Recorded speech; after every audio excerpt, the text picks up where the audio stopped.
On the spot news media, we got the latest news. We don't care about the views, we just representing right. Put local news internationally every night. On the spot, wave that Jamaican flag from left to right. Let's get it right, y'all know the type. We ain't dealing with the hype, we make it take flight. Yeah, man, my viewers and subscribers, what gwan? A blessed and wonderful Tuesday morning to each and every person out there tuning into On The Spot News Media. Now, my peeps, you don't know how we do it over on this side each and every morning. We have to give thanks and praise to the Most High Creator for the preservation of life, because life is indeed the greatest. So in the morning, my peeps, I have a few stories to share with you, the regular members of Chan Public and also members of the diaspora. So please like the video, share the video, watch the entire vlog so you can get a full understanding and a better appreciation of everything we're going in Jamaica. So watch your snow, my peeps. In the morning, yeah, we're going to kick it off with some international story where this Jamaican criminal element presently on your screen, identified as Albert George Davis, ICE deported him back to Jamaica. Is a little dirty kind of boy we love pick the young grape, the young cherry them. Him love the little underage little girl pitney them. So he was arrested in Stamford in Connecticut early this year.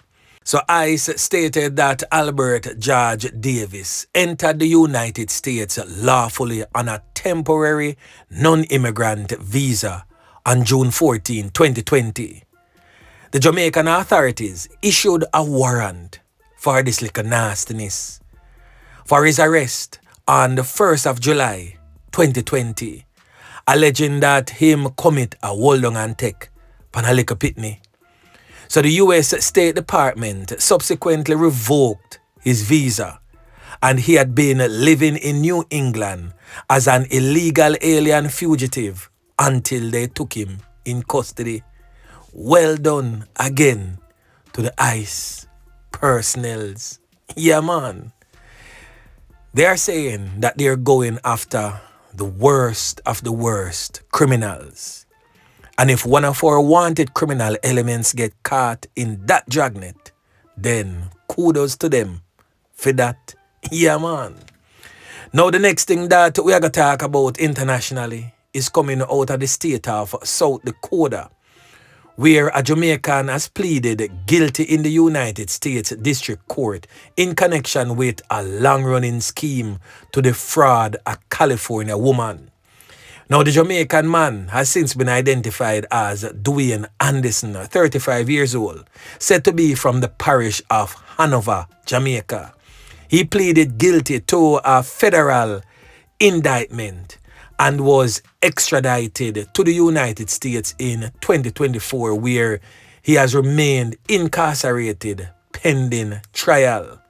So as a part of his plea agreement, the criminal element admitted that from as early as 2010 until September 2017, he participated in a scheme to defraud an American woman.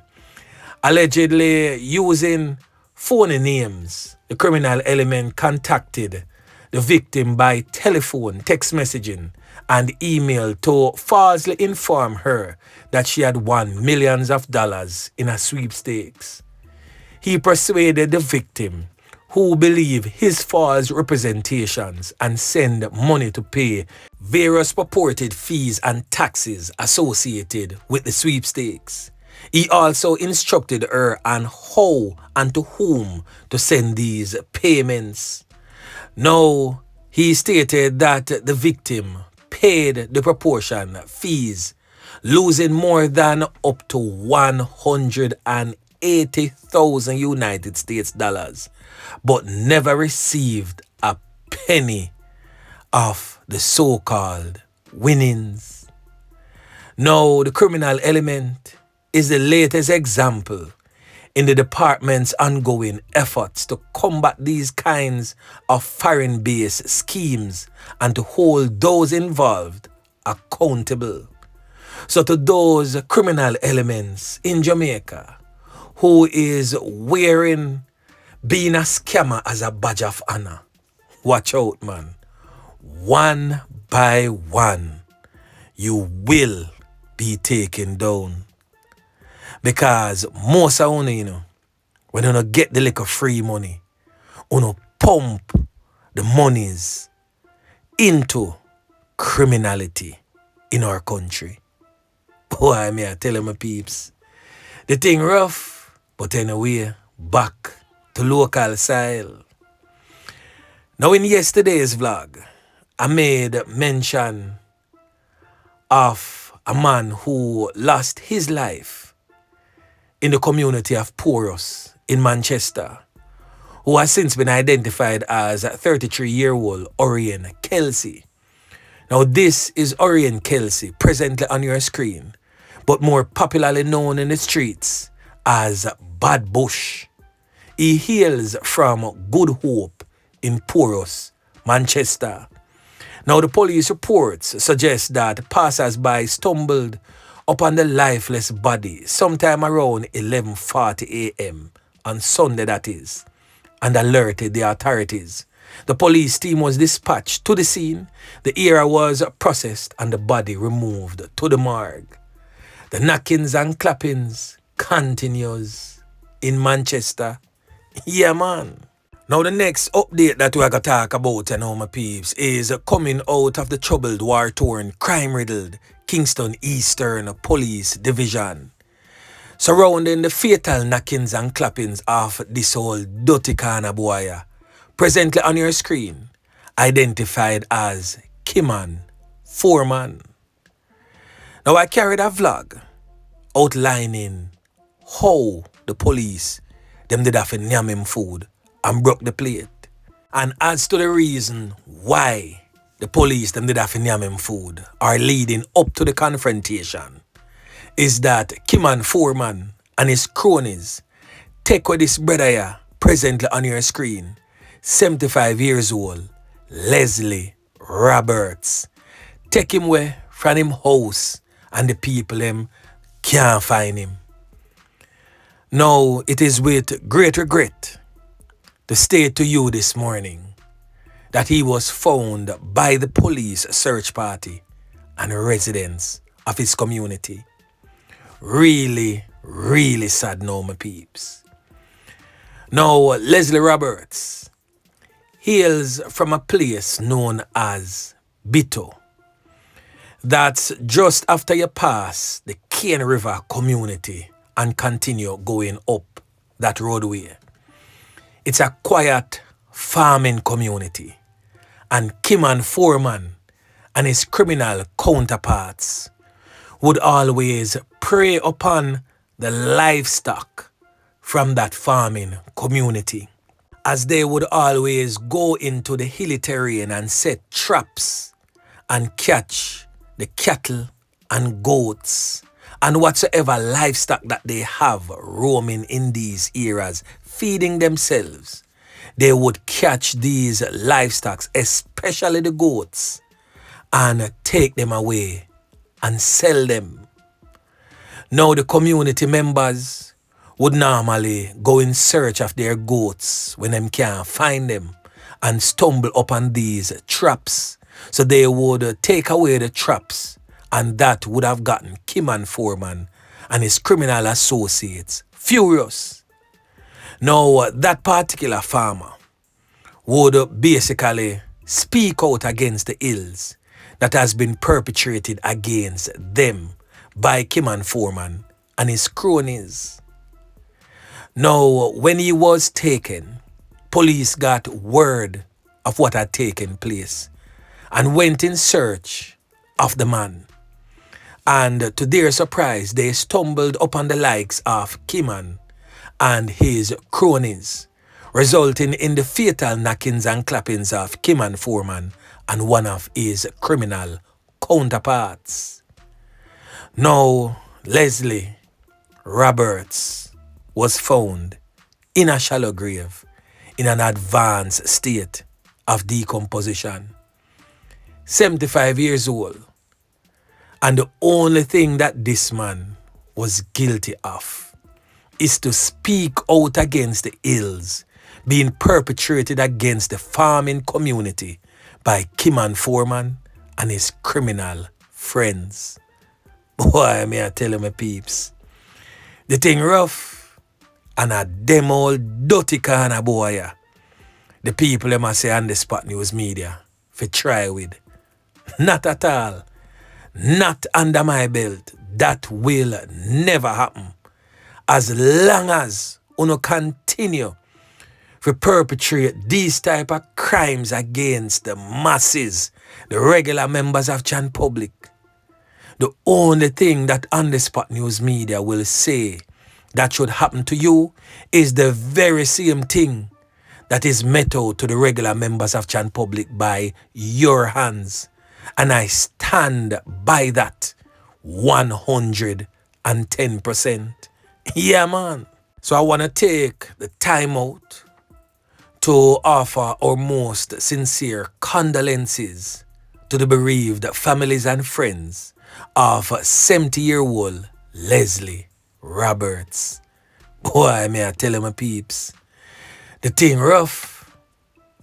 Now, the next thing that we are going to talk about, my peeps, is coming out of the Clarendon Police Division, where a court date is to be set for a Clarendon man who allegedly knifed up a female after she confronted him for allegedly slapping her on her ass, on her butt, backside, whichever word they want to use to describe the female's rear end.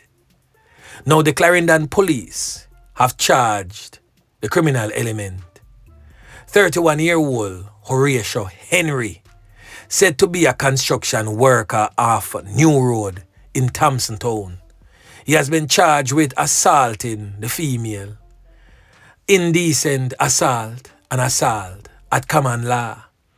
So the Maypen Criminal Investigation Branch reported that sometime around 5 p.m. on Monday, July 14th, in the Beckford Crawl district, the woman was attending a bike show when the criminal element allegedly slapped her on her ass. An argument developed between the two, during which he reportedly pushed the woman in her chest, causing pain. Moments later, the argument escalated and him used a knife to knife up the woman. A report was made to the police, an investigation launched. He was then apprehended and charged on the 3rd of September after he was positively identified and a complainant statement was laid against him. Now, kudos to the police them for that one, because somehow no dirty man feel like say a who control a woman's body. How dare you knife up the woman because the woman is not subjecting herself to your nasty advances? Boy, may I tell you, something wrong with some of them man, Me convinced enough of them man are some clean clothes, madman them. Yeah, man. Now the next thing that we're going to talk about, my peeps, is coming out of the Manchester Police Division, where we get to understand, say, a brazen daylight knockings and clappings not too long going down there between police and criminal elements. It is said that one man is now laying lifeless in a car. Now we're not for sure if the man who had lost his life is a criminal element, or is it that he's a casualty of war? But on the spot news media will most definitely be keeping tabs on this one and update you subsequently. But we have a small video footage for you, so you can hear the knockings and clappings that was recorded from a home that was close enough to hear all of the can them a beat out of the belly of the wheel. Saying away, my peeps, listen. Yeah, man, the police are man that shoot up, man.